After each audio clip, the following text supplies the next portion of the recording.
In a classroom bathed in sunlight, the teacher's stern gaze meets the innocent smile of a young boy.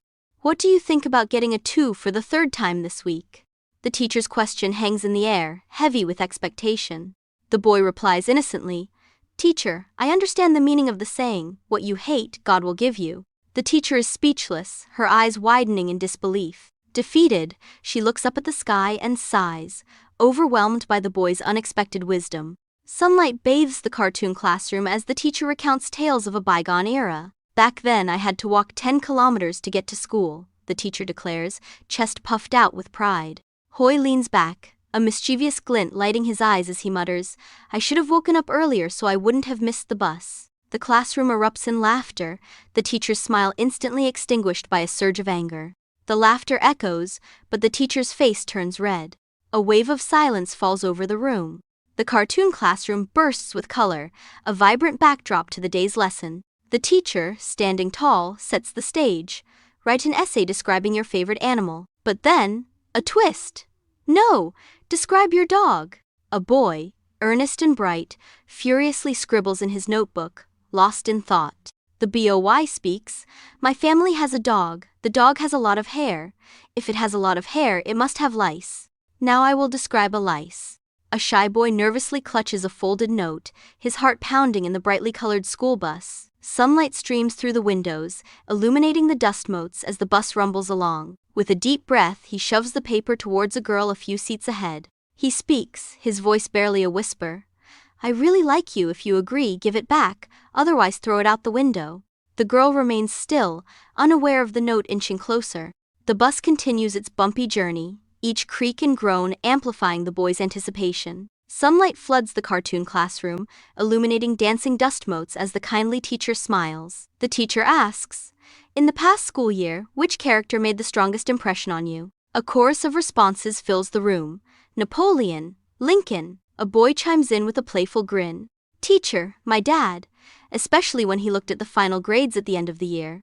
In a brightly colored cartoon home, a young boy sits across from his grandma, sunlight illuminating the scene. Grandma asks with a warm smile, "What did you learn today?"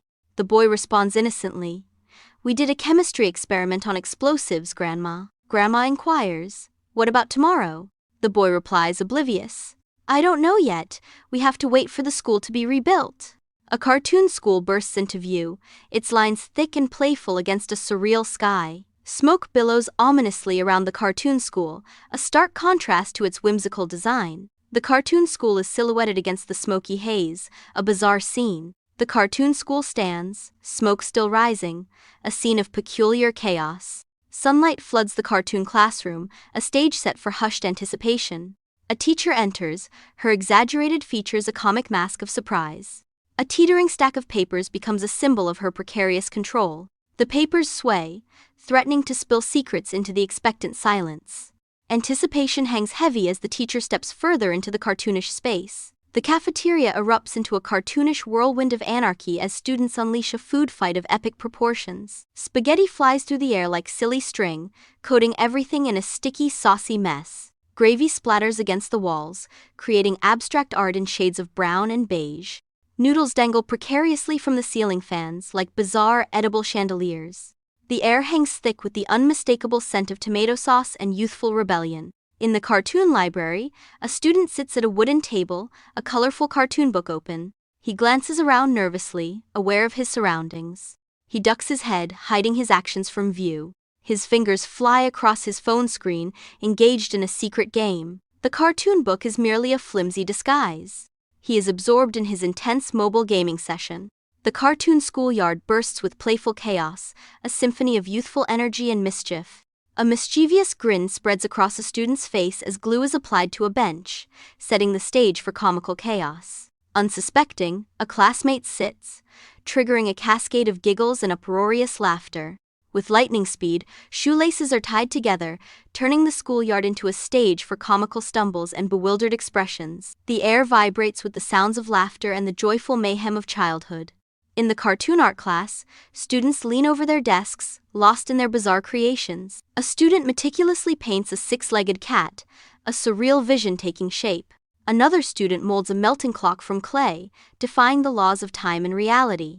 Mr. Fitzwilliam shuffles between desks, his kind face etched with bewilderment and concern. The music class erupts in a discordant symphony, a jarring assault on the ears. Flutes squeak, trumpets blare, and drums are pounded with unrestrained enthusiasm.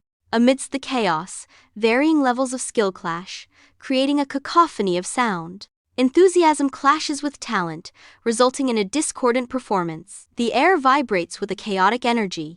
Each instrument contributes to the overwhelming noise. The cartoon gym bursts with chaotic energy as students with exaggerated features engage in hilariously mismatched sports. A ridiculously muscular character attempts to lift a comically oversized barbell, his ambition exceeding his cartoonish strength. The weight proves too much, and he collapses in a cloud of smoke, a testament to cartoon physics.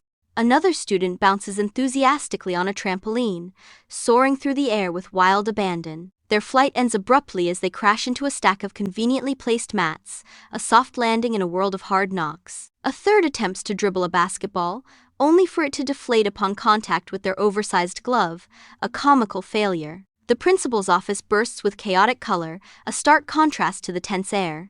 A stressed principal gestures wildly, the picture of exasperation. Before the desk, a student stands contrite, yet a subtle smirk betrays a hidden amusement.